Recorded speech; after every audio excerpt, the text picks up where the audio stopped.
dia a tothom, som el Mariano Ranci. Faré aquesta comunicació. Bé, en primer lloc, agrair a Ana Marga i a l'equip organitzatiu i simplement comentar-vos que soc músic, estic fent un doctorat en filosofia i el meu tema de la meva investigació és una antologia de la música llatinoamericana. Un tema transversal d'això té a veure amb aquesta musicòloga cubana. Ho he escrit en castellà, o sigui que ho llegiré en castellà. Pido primero disculpas anticipadas porque no tengo el PowerPoint, pero bueno, vamos a hablar de Gloria Antolitia, que es una musicóloga cubana, no del todo, no muy reconocida, es la única foto que hay de ella, pero bueno, para tener una imagen. Es una musicóloga que no ha hecho unas grandes investigaciones, pero ha escrito solamente 3 libros y unos cuantos artículos que no se consiguen. Y de los 3 libros, uno es una especie de manual. Uno habla de la música cubana en el siglo XVI, siglo XVII. Y el libro que vamos a comentar se llama Cuba, 2 siglos de música. Entonces hago un breve comentario de este contexto de este libro. Y luego por qué creemos que es importante el aporte de esta musicóloga. Cuando nos acercamos a la música cubana, lo primero que vemos es que es muy compleja, ¿no? Que tenemos una serie de eventos sociohistóricos de muy difícil acceso, y esto generó una serie de música como más o menos sabéis. Lo importante es que tenemos que tener en cuenta que en el primer acercamiento que tenemos vamos a distinguir los géneros musicales, que la mayoría de los musicólogos se han puesto de acuerdo en llamarlos complejos del género de la música popular cubana. Comenzaré a leer. La dificultad de especificar con claridad las diferentes manifestaciones sonoras de este espacio cultural, estamos en el Caribe, llevó a los estudiosos a establecer un complejo de géneros musicales. Algunos lo llaman también cancionero. Esto es una herramienta analítica y configuradora. Nuestra primera tarea será la de definir estos 5 complejos principales de la música popular cubana. Esos son el son, el danzón, la rumba, el punto cubano o punto guajiro y la canción cubana, que es un tipo de canción. ¿Qué pasa con esto? Estos géneros se han cristalizado, sobre todo se nacen como género entre comillas, porque es justamente lo que vamos a ver, a partir del siglo XIX. Se puede rastrear un poco la historia de la contradanza cuando llega a Cuba, el movimiento de la contradanza que también vino de la parte de Haití a mitad del siglo XVIII, y nos quedan estos 2 siglos, el XVI y el XVII, que son los que llaman todos también los estudiosos los siglos oscuros.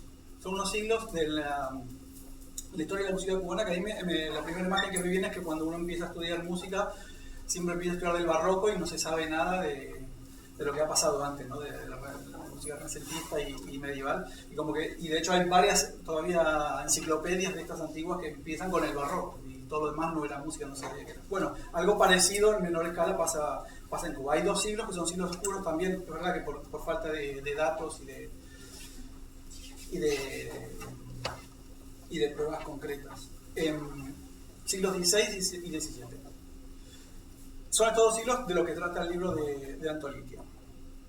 Con un claro objetivo ilustrativo, el libro se divide en 2 secciones. Cada una de las partes estará dedicada a los siglos XVI y XVII respectivamente, los que denominamos los siglos oscuros de la música cubana. En la primera parte, del siglo XVI, vamos a comentar las ideas más relevantes de estas 2 secciones del libro. Antolitia nos habla de una mezcla inicial de elementos. ¿sí? Una mezcla inicial. El tema de la mezcla y de las fusiones estará presente siempre. Sobre este apartado, lo que plantea Antonitia es como problemática la supuesta pureza de hispanidad de los elementos iniciales de la mezcla. ¿Qué quiere decir esto?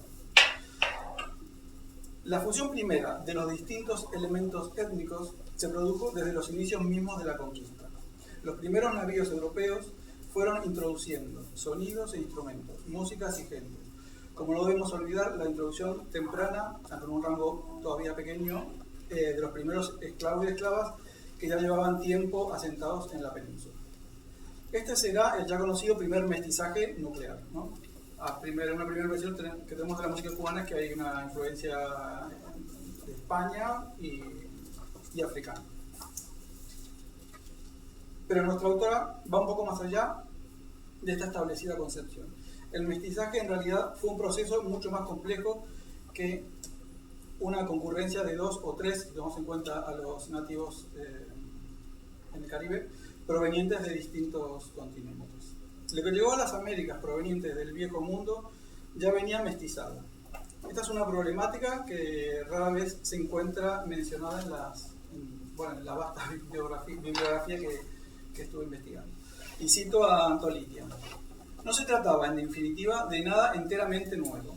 Mezcla de elementos, ¿sí?, había en España desde largo tiempo. El país era, de hecho, una especie de puente entre el norte de África y la culta Europa de más allá de los Pirineos. Y otra cita.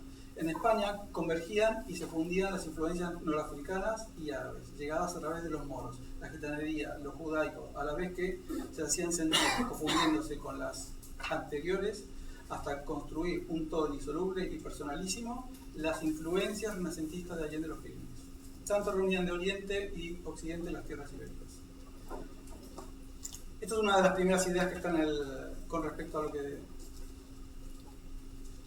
es la primera parte del libro, y la otra idea también central de esta primera parte es la introducción de los tambores y cómo lo rítmico ya en estos inicios comienza a ser algo, un elemento imprescindible en la fusión que luego se dará de todas las creaciones de los géneros musicales. En unas tierras baldías o recientemente pobladas, pensemos que Cuba en el siglo XVI era casi aldea, se había muchas partes despobladas, recién se empezaron las primeras poblaciones, había unos centros en Santiago y en La Habana, ya había catedrales, es otro tema, a partir del siglo XVII sobre todo. Entonces, en estas tierras baldías o recientemente pobladas, en esos primeros encuentros entre individuos provenientes de lejanos lugares, la música pronto se convirtió en un lenguaje integrador entre las diversas culturas y estratos sociales. Más concreto aún, lo rítmico, el aspecto percusivo de la música tuvo un veloz desarrollo en aquellos iniciales contactos interculturales. Como bien sabemos, el tambor ha estado presente en varias tradiciones desde su origen, pero también ha sido un instrumento que ha viajado en el tiempo y atravesado las geografías. Antolitia nos recuerda que el tambor ha sido introducido desde el norte de África y llevado a la península. Es notorio que en el Cantar del Mío Cid del año 1140, el tambor todavía era considerado un instrumento arma de los invasores y era desconocido por muchísimos peninsulares. Ahora me doy cuenta que tengo un chicle, perdón. Vale.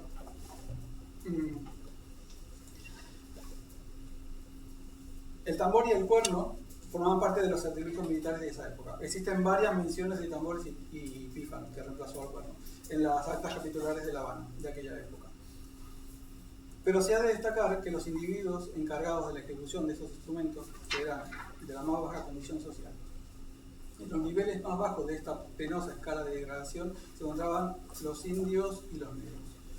Los músicos de aquella época eran considerados más como sirvientes que como instrumentistas. Pero una vez más Antolitia nos anuncia algo de suma relevancia. Estos africanos importados, esclavos, libertos, no solo se dedicaron a los tambores, sino también se acercaron a los instrumentos de cuerda, hecho que será crucial para el posterior desarrollo de la música popular cubana. todo comenzó antes, nos dice Antonitia, que será una frase que luego cogerá como una frase que articulará todo un argumento de otro musicólogo que ahora comentaremos. Citamos a Antonitia. Se había producido un hecho decisivo en Cuba. Ya en manos de los negros el tambor, estas llegaron a verse sobre la vihuela, con lo que el instrumento ganó la expresividad percutiva, tanto como había ganado el lirismo entre los dedos hábilmente adiestrados de un Vicente Espinel en España, bueno, maestro de guitarra de aquellas. Con respecto al siglo XVII, Antonitia nos habla de una situación rítmica. Ahora ya se empieza a ver un poco más de movimiento económico en la isla y se empiezan a generar otros intercambios. En el siglo XVII comienza un incremento en el desarrollo material y cultural de la isla que tendrá luego un punto culminante a final del siglo XIX. Por esta época ya se hallaba consolidado el mercado ganadero y comenzaba a asomarse la naciente industria azucarera. El siglo XVII será esencialmente un siglo de intercambios, de movimientos de productos y de influencias étnicas. En el ámbito musical fue una época de tránsitos y cambios. Aunque su desarrollo no difería mucho de lo que había sido en el siglo anterior, la música formaba parte de la vida cotidiana en los pobladores de la isla. Aquí la música ya empieza a mover por todos lados.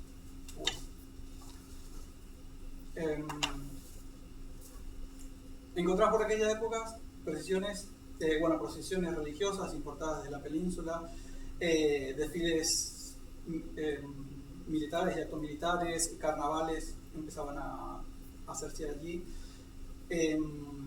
y festejos también espontáneos de los vecinos. El pueblo buscaba expresarse con lo que tenía a mano, ritmos, poesías, tradiciones. Todo se manifestaba, toda manifestación creada en estos tiempos era producto de intercambio y de espontaneidad. Será en este campo indeterminado de traslados espirituales y materiales donde la presencia de lo africano fue un enclave fundamental. Creo que quedan 3 minutos. Vale. ¿Por qué es importante? Bueno, faltaba la idea más o menos está. ¿Por qué es importante todo esto? Este librito de Antonitia es un librito de menos de 100 páginas, que está editado en una editorial que ya desapareció. Es uno de los argumentos que cogió un musicólogo bastante reconocido, Leonardo Acosta, como base para su argumento de su libro una historia diferente, una historia diferente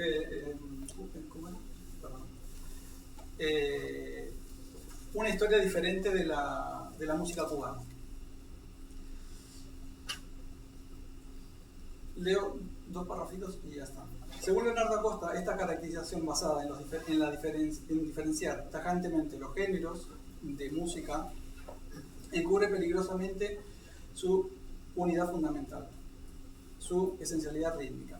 Según este autor, los patrones rítmicos no pertenecen a un determinado estilo de música exclusivamente. Estos comportamientos rítmicos tienen raíces comunes, proceden de la misma fuente.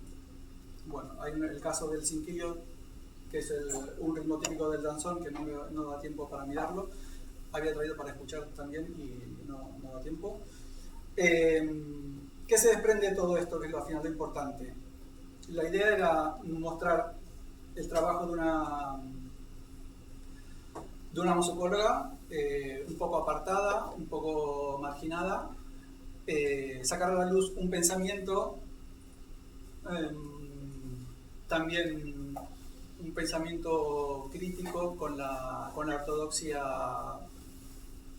con una musicología más ortodoxa, y sobre todo se desprende de aquí un pensamiento antiesencialista que está de base en la propuesta de esta musicóloga que, bueno, hemos querido remarcarla un poco.